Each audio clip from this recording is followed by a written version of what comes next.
রামায়ণের কিষ্কিন্ধা কাণ্ড পর্ব 4। জাম্বুমান হনুমানের কথা শুনে বলিলেন, এটার যাচাই তুমিই করতে পারো। জাম্বুমান ঠিকই বলেছেন, তুমি বল আর বুদ্ধিতে আমাদের থেকে অনেক এগিয়ে, তাই তুমি ছদ্মবেশ ধারণ করে ওদের কাছে যাও আর খবর নাও ওরা কারা, কোন অভিপ্রায়ে এসেছে। তারপর সুযোগ বুঝে বুদ্ধি আর বল প্রয়োগ করে ওদের আপন অধিকারে রাখো। যদি ওরা অবশ্যতার স্বীকার না করে কিংবা ভয়ের কিছু দেখো, আমায় তুমি সংকেত করে দিও। আমরা সে সময় ঋষমুখের গুহা ত্যাগ করে কোনো সুরক্ষিত স্থানে পালিয়ে যাব। হনুমান বলিলেন, মহারাজ, আপনার এই সেবক বেঁচে থাকতে আপনাকে যদি পালাতে হয় তাহলে এই হনুমানের জীবনের কী লাভ? আপনি নিশ্চিন্তে থাকুন। যদি ওরা শত্রুপক্ষের হয়, যেই হোক, দেবতা, অসুর, কিন্নর, গন্ধর্ব অথবা দানব, আমি বেঁচে থাকতে আপনার কেউ কোনো ক্ষতি করতে পারবে না। আমায় অনুমতি দিন মহারাজ। হনুমান এই কথা বলে এক বৃদ্ধ ব্রাহ্মণের ছদ্মবেশ ধারণ করে চলিলেন রাম লক্ষ্মণের কাছে। অপরদিকে রাম লক্ষ্মণ পথে আস্তে আস্তে নিজেদের মধ্যে কথাবার্তা বলেছিলেন। লক্ষ্মণ রামচন্দ্রকে ঋষমুখ পর্বত দেখিয়ে বলিলেন, দাদা, আমার মনে হচ্ছে এই দুই পর্বত শিখর, কিন্তু প্রথমে কোন দিকে যাই? সম্মুখে পথ খুব দুর্গম মনে হচ্ছে। এই কথা বলতে বলতে রাম লক্ষ্মণ যে পথ দিয়ে যাচ্ছিলেন সেই পথ দিয়েই হনুমান বৃদ্ধ ব্রাহ্মণের বেশ ধরে আসতেছিলেন। রামচন্দ্র হনুমানকে দেখে লক্ষ্মণকে বললেন, লক্ষ্মণ, দেখো, কেউ একজন আসছেন। দেখে মনে হচ্ছে সজ্জন ব্যক্তি মনে হচ্ছে। চলো ওনাকে গিয়ে পথ জিজ্ঞাসা করি। লক্ষ্মণ বলিলেন, দাদা, আমার তো ওনাকে দেখে কোনো বেদজ্ঞ পণ্ডিত বলে মনে হচ্ছে, কিন্তু দুর্গম নির্জন স্থানে উনি কোন অভিপ্রায়ে এসেছেন? একটু সাবধানে কথা বলবেন দাদা, আমার তো ওনাকে দেখে আসল মনে হচ্ছে না। রামচন্দ্র মুচকি হেসে বললেন, বনে আসার পরে তুমি ভীষণ সন্ধিহান হয়ে পড়েছ লক্ষ্মণ। লক্ষ্মণ বলিলেন, অনুভূতিটাই এরকম হয়েছে দাদা। দেখুন, ওই পণ্ডিত মহাশয় আমাদের দিকেই আসছেন। এই কথা বলতেই হনুমান ব্রাহ্মণের ছদ্মবেশে হাসতে হাসতে রাম লক্ষ্মণের সামনে গিয়ে উপস্থিত হইলেন। ব্রাহ্মণের ছদ্মবেশে হনুমান বললেন, হে দুই তপস্বী, আপনাদের দেখে মনে হচ্ছে আপনারা পথভ্রান্ত হয়েছেন। ভগবান রামচন্দ্র ও লক্ষ্মণ উভয় ব্রাহ্মণ দেবকে প্রণাম করিলেন। লক্ষ্মণ বলিলেন, হে ব্রাহ্মণ দেবতা, আপনার অনুমানই সত্যি। আমরা ঋষমুখ পর্বত যাওয়ার জন্য পথ খুঁজেছি। আপনি কি আমাদের কৃপা করে জানাবেন যে ঋষমুখ পর্বত শিখরে যাওয়ার পথ কোন দিকে? হনুমান বললেন, কি প্রয়োজনে আপনারা ঋষমুখ পর্বতে কার কাছে যেতে চান?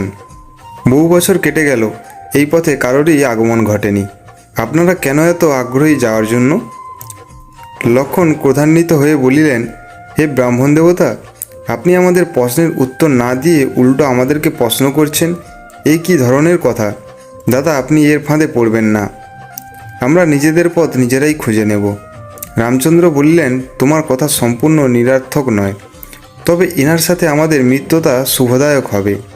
লক্ষ্মণ বললেন, ভালো কথা দাদা, আপনি যা ভালো মনে করেন। হনুমান বললেন, আমি আপনাদেরকে মহারাজ সুগ্রীবের কাছে নিয়ে যেতে পারি, তার আগে আপনাদের পরিচয় দিন আর আসার কারণ বলুন। রামচন্দ্র বললেন, হে বিপ্রেয় দেব, আমরা অযোধ্যায় স্বর্গীয় সম্রাট দশরথের পুত্র রামচন্দ্র ও লক্ষ্মণ পিতৃসত্য পালনের জন্য 14 বৎসর বনে স্ত্রী সীতা সহিত এসেছিলাম।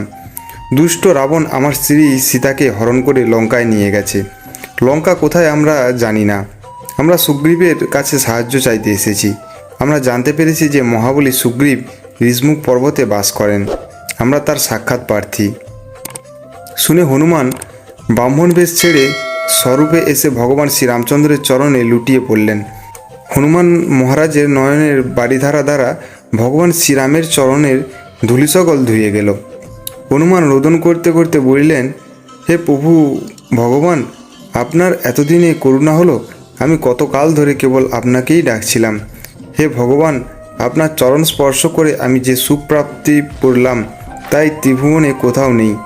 মূঢ় তারা যারা আপনাকে ছেড়ে বিষয় বাসনা ভোগে কাটায়, কারণ সবচেয়ে বড় ঐশ্বর্য আপনার শ্রীচরণ। ভক্তের ভক্তি থেকে আপ্লুত হয়ে ভগবান শ্রীরাম চরণ থেকে উঠিয়ে আলিঙ্গন করিলেন। ভগবান এমনই করুণাময় যে আমরা তাহার চরণ চাইলে তিনি হৃদয় কমলে স্থান দেন। আমরা কতটুকু আর ভগবানকে ভালোবাসি, তিনি তো তাহার অধিক ভক্তকে ভালোবাসেন, ভক্তের বশ হয়ে থাকেন। মণিমুক্তা 56 ভোগেও তিনি বশ নয়, শুদ্ধ ভক্তিতে উচ্ছিষ্ট তুচ্ছ ফলেই সন্তুষ্ট হয়ে গিয়েছিলেন।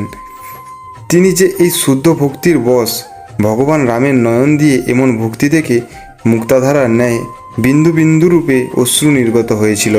মেদিনী দেবী সেই অশ্রুধারা গ্রহণ করে নিজেকে ধন্য মনে করেছিলেন। ভগবান রাম বললেন, ভক্ত হনুমান, তোমার ন্যায় ভক্ত পেয়ে আমিও ধন্য, বহুকাল পর তোমাকে দেখলাম বৎস। লক্ষ্মণ বললেন, ওনার সাথেই কথা বলে যাবেন ভাই, এদিকেও একটু কৃপাদৃষ্টি করুন। শ্রীরামের আপনিও সেবক, আমিও সেবক, এই সম্পর্কে আমি আপনার ছোট ভাই ভেবে বুকে আসুন ভাই। এই বলে হনুমানকে বুকে জড়িয়ে আলিঙ্গন করলেন। হনুমান আলিঙ্গন করে বললেন, প্রভু, আমার স্বামী বানররাজ শ্রী সুগ্রীবের আদেশে আপনাদের পরিচয় জানার জন্য আমাকে আমার রূপ বদলাতে হয়েছে। লক্ষ্মণ বললেন, ও আচ্ছা, তাই এত বড় গুপ্তচর সেজে এসেছিলেন, এখন তো পরিচয় পেলেন, এবার আমাদের মহারাজ সুগ্রীবের কাছে নিয়ে চলুন। নেক্সট পর্ব পরের ভিডিওতে। জয় শ্রীরাম।